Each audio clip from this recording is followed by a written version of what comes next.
I still remember the day Lily left me. It wasn't a dramatic scene. No shouting, no broken glass. Just quiet. So quiet that even the walls seemed to be holding their breath. I was sitting on the old leather couch in my tiny apartment, staring at the coffee table, when she finally said it. "Jackson, I can't do this anymore." Her voice was soft, almost gentle, but every word felt like a knife sliding through me. I wanted to ask why, to plead, to beg her to stay. But somehow I knew. I already knew that it wasn't about me. It was about money, about status, about a life I could never give her. I watched her walk out, suitcase in hand, heels clicking against the floor. And with each step, the world I thought I knew crumbled. Outside, the city buzzed, oblivious to my heartbreak. The sky was gray, matching the weight in my chest. I couldn't cry, not yet. I just sat there listening to the silence she left behind. I keep thinking about the little things now. The way she laughed when I made a bad joke, how her hand felt in mine.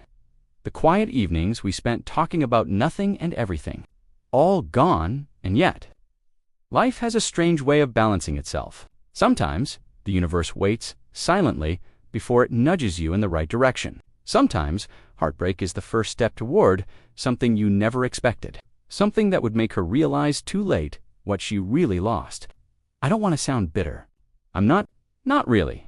I just want you to understand the kind of emptiness that comes from loving someone, giving them everything you have, and still not being enough. That day, I thought my world had ended. But little did I know, my story was only beginning. I've always believed that love isn't about money. Not really. It's about understanding, kindness, and the small moments that make life feel warm. But when you live in a world where wealth is everything, that belief gets tested in ways you never imagine. I come from a modest background. My apartment was small. My car was older than I'd like to admit. And I spent my evenings working late hours at a startup I'd poured my heart into. It wasn't glamorous. It wasn't luxurious. But it was mine. And when Lily walked into my life, I thought that was all that mattered. Lily, she was beautiful, graceful, and effortlessly charming. But more than that, she was from a world I had only glimpsed through magazines and social media. Her family owned businesses, cars, and houses that I could never even dream of. Her father, Mr. Andrew, was a billionaire, a man whose name alone carried weight. But when she laughed at my jokes or rested her head on my shoulder during quiet evenings, none of that mattered. I thought love made everything equal. We met in a small coffee shop downtown. I spilled my coffee on my notes. She laughed, offered me a napkin, and somehow, that awkward moment became the start of something I thought would last forever. From that day, I worked harder, tried to be the kind of man she could be proud of, not for my money, but for my heart. In the beginning, our love was simple. We'd walk through city streets at night, sharing dreams and fears. I would listen as she talked about her life, and she would listen as I shared mine. I never pretended to be wealthy. She never pretended to care about my lack of it. We were happy in our small, imperfect world. But as time passed, I noticed subtle changes. The world she came from, the glittering parties, the friends with expensive cars, the constant whispers of status began to creep into our relationship. She still smiled at me, still kissed me, but I could see the hesitation sometimes. The moments where she glanced at a sparkling invitation or lingered over someone else's success story. I met her father only a few times. Mr. Andrew was intimidating, not in a cruel way, but in the way the world respects power. He had that calm authority, the kind that makes people adjust their posture just by entering the room. I was nervous around him, aware of every word, every gesture. He never judged me openly, but I could feel the quiet measuring of my clothes, my car, my life. And yet, he saw something in me, something quiet, something he never said aloud. He watched me work late nights, struggling to keep my dreams alive. He smiled sometimes, just slightly, when he saw me stand up for myself or handle a challenge with dignity. Little did I know then that quiet observation was the beginning of the turn my life would take. But life has a way of testing the strongest bonds. I was young, in love, and blind to the pressures around me. I didn't see the subtle words from Lily's friends, the occasional sighs, the longing glances at lifestyles I couldn't give her. I thought love would conquer all. I believed that our hearts were enough, and for a while, maybe they were. The first time I truly felt the distance between us, it was subtle. Lily didn't say anything harsh, Didn't storm out or raise her voice. She just changed. I noticed it in quiet ways, the way she would glance at her phone during dinner, or how her laughter sometimes didn't reach her eyes when I made a joke. At first, I told myself I was imagining things, that love sometimes has its ups and downs. But the truth slowly revealed itself, piece by piece. It started with her friends. I remember one evening Lily invited me to a small gathering at her friend's apartment. I wore the suit I had carefully bought for the occasion, modest, but clean and neat. Her friends were polite, but the air felt different. They whispered about my old car, the modest apartment, my humble salary. I tried to ignore it, smiling through the conversation, but I could feel Lily's unease. She looked at me, then at them, and I realized she was embarrassed. Not at me exactly, but at the world I represented. Then came the subtle suggestions. "Have you considered expanding your business faster?" One friend asked with a faint smirk. "You know, it could be easier if you had more support." I nodded politely, not wanting to start an argument, but I felt the weight of her world pressing against mine. Lily didn't say anything, not at that moment. But later, in private, she said softly, "Maybe you're moving too slowly, Jackson. Maybe you need more help." I wanted to argue. I wanted to tell her that I was doing my best, that I was building something meaningful from nothing. But I didn't. I didn't want to fight, and I think that was the turning point, the moment. I realized that love alone couldn't shield me from the expectations of her world. Weeks passed, and I began to notice other things. She started disappearing for hours, sometimes entire evenings. I asked gently, "Where were you?" She'd smile, say she was busy with friends, and everything seemed fine. But deep down, I felt it. The emptiness when she wasn't there, the cold quiet of the apartment that used to feel warm. I tried to be patient.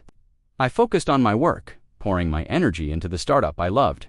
I thought that if I succeeded, everything else would fall into place. I didn't realize that success, no matter how hard one, couldn't compete with the lure of wealth for someone like Lily. Then came the day I met him. I didn't know his name at first, just that he had arrived in one of those sleek black cars, wearing an expensive suit, and carrying a smile that seemed designed to charm everyone around him. I saw the way Lily looked at him, the way her eyes lit up, that warmth I had thought was reserved only for me. My heart sank, but I told myself it was nothing. Just a friend, I thought. Just someone passing through. But the truth became impossible to ignore. I began noticing late-night messages, hurried calls, excuses that didn't quite add up. The warmth in her eyes when she looked at me was fading, replaced by a polite kindness, a distant affection that felt fragile and forced. And then, one evening, it happened. She told me, I can't do this anymore, Jackson," she said, her voice trembling, though she tried to sound calm. "I'm sorry. I've met someone else, someone who can give me the life I want." The words hit me like a punch I didn't see coming. I wanted to scream, to cry, to beg her to stay. But all I could do was nod, my throat tight, my hands shaking. She left that night just as quietly as she had always moved through my life. No arguments, no dramatics. Just gone. I spent the next weeks in a haze, moving through days like a ghost. My friends tried to comfort me, but their words felt hollow. I kept replaying every moment, wondering if I had failed somehow, if my love wasn't enough. I thought about the life I had built, my dreams, my struggles, and how they seemed so small next to the world she had chosen. And then, the bitterness started to creep in, not toward her at least not entirely, but toward the unfairness of it all. How could someone leave a heart that loved so fully simply because it couldn't compete with money? I felt powerless, angry at a world that valued wealth over devotion, at a love that seemed insufficient simply because it wasn't glamorous. I tried to focus on work, on rebuilding myself, but everywhere I turned, I felt the sting of her absence. I saw her in social media posts, in glimpses through mutual friends, and each time, the reality hit harder. She had moved on effortlessly, smiling with someone who represented everything I wasn't, and I was left behind, struggling with emptiness and a quiet rage I didn't know how to release. Yet even in that darkness, a small voice whispered, "Life isn't over. Not yet. There's a story still unfolding, a path I can't see fully, but one that might lead somewhere unexpected." I didn't know what it was, but I knew this. I wouldn't let heartbreak define me. I wouldn't let betrayal break me completely. And then came the first hint of something I couldn't have imagined. A subtle message from my father, Mr. Andrew. He called me late one evening, his voice calm, composed. "Jackson," he said, "I know what's happened. I also know the world feels cruel right now. But sometimes, when someone closes a door, another opens one you didn't even see." I didn't understand what he meant. How could he? All I knew was the pain of losing Lily, the sting of rejection, and the feeling of inadequacy that had haunted me for weeks. But even in that moment, I sensed a change was coming. Something bigger than heartbreak, something that would shift the balance of this story in ways I could never predict. I didn't know it yet, but that call marked the beginning of a turning point, a moment where love, betrayal, and quiet revenge would intertwine in a way that would teach all of us something we had yet to learn. It happened quietly, almost imperceptibly. I was still reeling from Lily leaving me, still drowning in the emptiness of her absence, when my father, Mr. Andrew, stepped in not with words of comfort, not with lectures, but with action. He called me one evening while I was at the office, reviewing financial projections for my struggling startup. His voice was calm, measured, carrying the same authority that always made the world pause when he spoke. "Jackson," he said, "I know what happened with Lily, and I know how it feels to be overlooked, to be underestimated. But I've been watching you, and I think it's time to change your story." I didn't understand at first. My father was a man of immense wealth, influence, and power, but he had always stayed in the background when it came to my life. He had never interfered, never offered to solve problems with a check or a deal. I assumed he trusted me to figure things out. "Change my story?" I asked, my voice tight with exhaustion and disbelief. "Yes," he said simply. "I'm going to help you, not because I'm buying your happiness, but because I see your worth. And I think it's time the world does too." At first, I thought he meant advice, mentorship, maybe a small investment. I didn't expect what came next. The very next week I received documents, legal, official, and completely shocking. Mr. Andrew had bought the company of the man Lily had left me for, overnight, a company worth millions, and with that, he had effectively placed Jackson, the man who had been left behind, on a level playing field with the man who had taken my fiancée. I stared at the papers, my hands trembling. My father had acted silently, without a word to me, until the final moment, orchestrating a move so subtle, so precise, that it left me stunned. The man Lily had chosen, the one whose wealth had drawn her away, was now, in business terms, beneath my reach, and the world she had longed for suddenly became part of my landscape. I didn't feel victorious immediately. It wasn't triumph that filled MIT was disbelief, confusion, a quiet awe at my father's understanding. He had known all along that money alone could not measure worth, that integrity, perseverance, and heart were qualities that outlasted flashy wealth. When I confronted him, I asked quietly, "Why? Why do this for me?" He looked at me calmly, his eyes reflecting both pride and gentle amusement. "Jackson, wealth can buy many things, but it cannot buy character. You have something rare." I wanted the world to see it too. And sometimes the best lessons are taught not by words, but by circumstance. The days that followed were surreal. The news spread quietly, my name attached to a sudden surge of financial power, strategic acquisitions, and industry recognition. People who had ignored me, underestimated me, now watched with a mixture of curiosity and respect. And through it all, Lily remained in my periphery, unaware that the scales had shifted. I ran into her unexpectedly one afternoon at a charity gala place she loved because of its glamour, its connections. She smiled when she saw me, but it was a polite smile, cautious, measured. I could see the flicker of surprise in her eyes when she learned about the acquisition, the quiet realization dawning that Jackson, the man she had dismissed, was no longer the one she could look down upon. I didn't gloat. I didn't need to. There was a satisfaction, yes, but it was quiet, almost imperceptible. I didn't want revenge in the traditional sense. I wanted recognition, acknowledgement, and perhaps the moral that some things cannot be taken lightly. That betrayal, while painful, can lead to unexpected clarity. Lily approached me, her voice soft, uncertain. "Jackson, I heard." I smiled gently, shaking my head. "It's all right, Lily. Things change." She paused, searching my face as if looking for the boy she once knew, the one who had loved her so completely. But that boy was still there. Yes, but stronger now, wiser, resilient, not broken, not bitter, but transformed by circumstances she had once thought she could control. In that moment, I realized something essential. The world doesn't owe us recognition, and people cannot measure the depth of another's heart. But actions, quiet, deliberate, and principled, do not go unnoticed. My father had understood this. He had known that life's lessons are often harsh, but when guided with intention, they can reveal truths we might otherwise miss. And so, I took a deep breath, feeling the weight of heartbreak lift just slightly. I didn't need Lily's apology. I didn't need her acknowledgement. I had gained something far greater, a renewed sense of self, a clarity of purpose, and a quiet power that came not from wealth, but from endurance, resilience, and understanding. From that day, my life took a turn. The startup I had nurtured grew steadily, aided by strategic investments and insights my father provided. I became more confident, more decisive, and more aware that value is not always apparent at first glance. Lily had chosen wealth over love, but in doing so, she had underestimated the kind of man Jackson could become when given the chance and when guided by wisdom beyond his years. The turning point wasn't just the acquisition, or the financial shift, it was the realization that betrayal can be a teacher. That heartbreak can forge strength, and that quiet revenge is far more powerful than any overt display. The world had shifted beneath my feet, but not in ways that would breed bitterness. Instead, it had carved space for growth, for dignity, and for the kind of recognition that money alone cannot buy. And in all of this, I saw my father's lesson clearly. Life has a way of testing us, showing us who truly values us, and rewarding patience, integrity, and heart.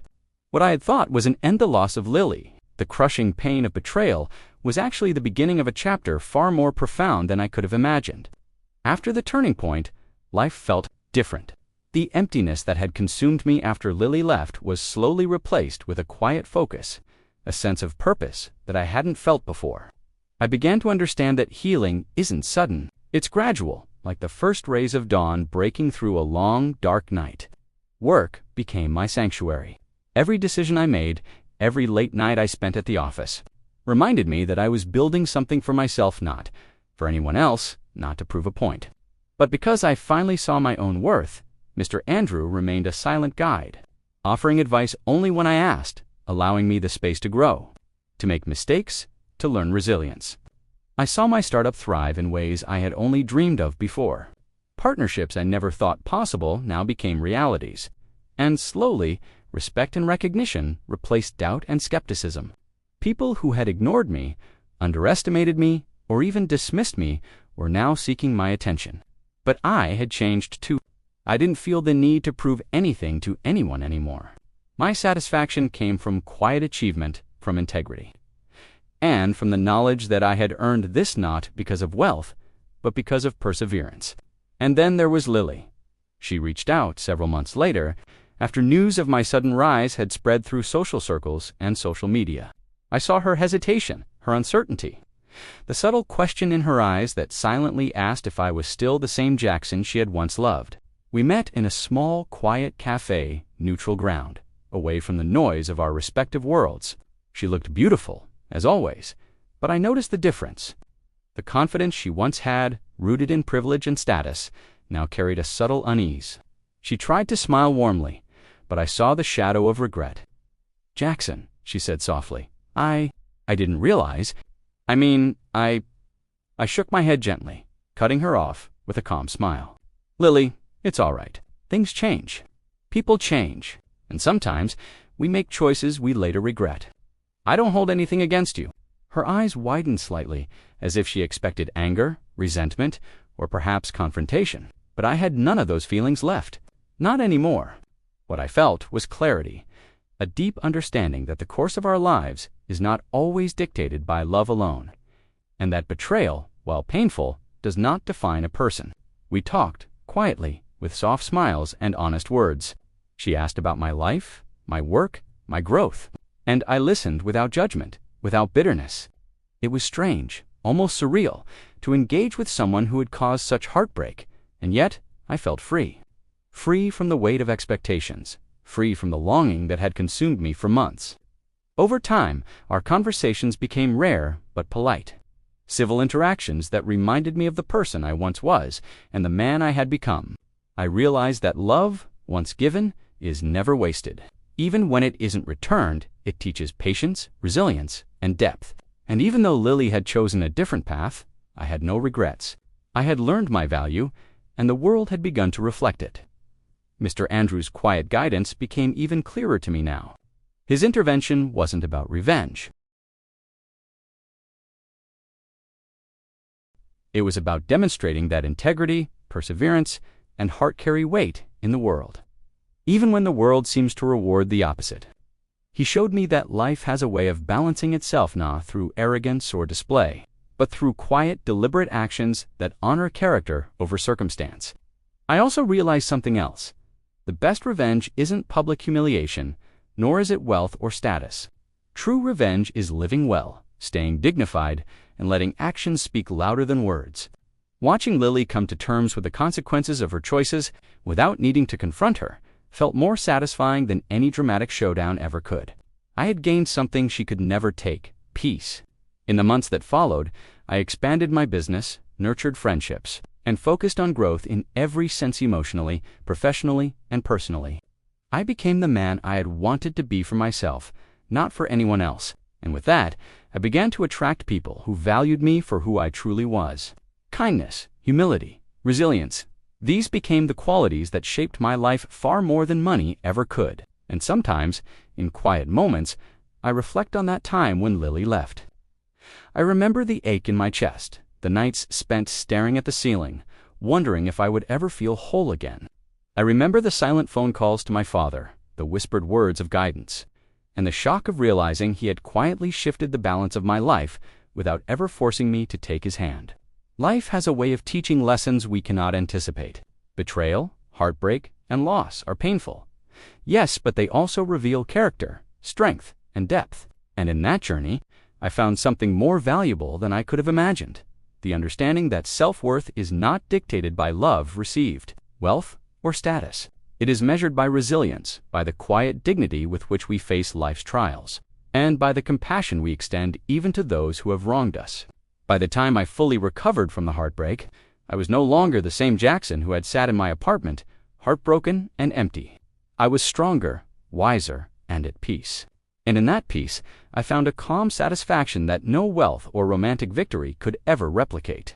I often think back to those months of heartbreak, wondering how differently things might have turned out if Lily had stayed, if the world had been kinder, or if life had handed me a different path. But I've learned that reflection isn't about regrets, it's about understanding.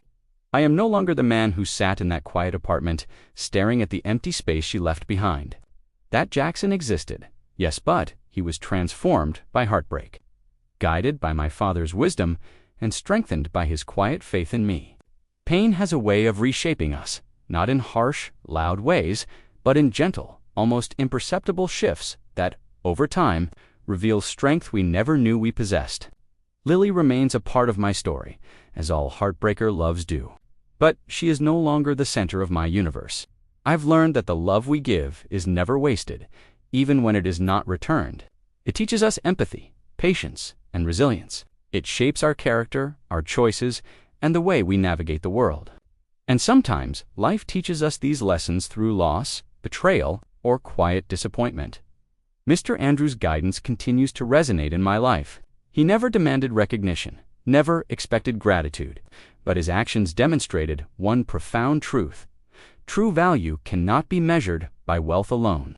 It is measured by integrity, by perseverance, and by the strength of heart. And when we live with those qualities, the world eventually takes notice, not in the ways we demand, but in ways we may never have imagined.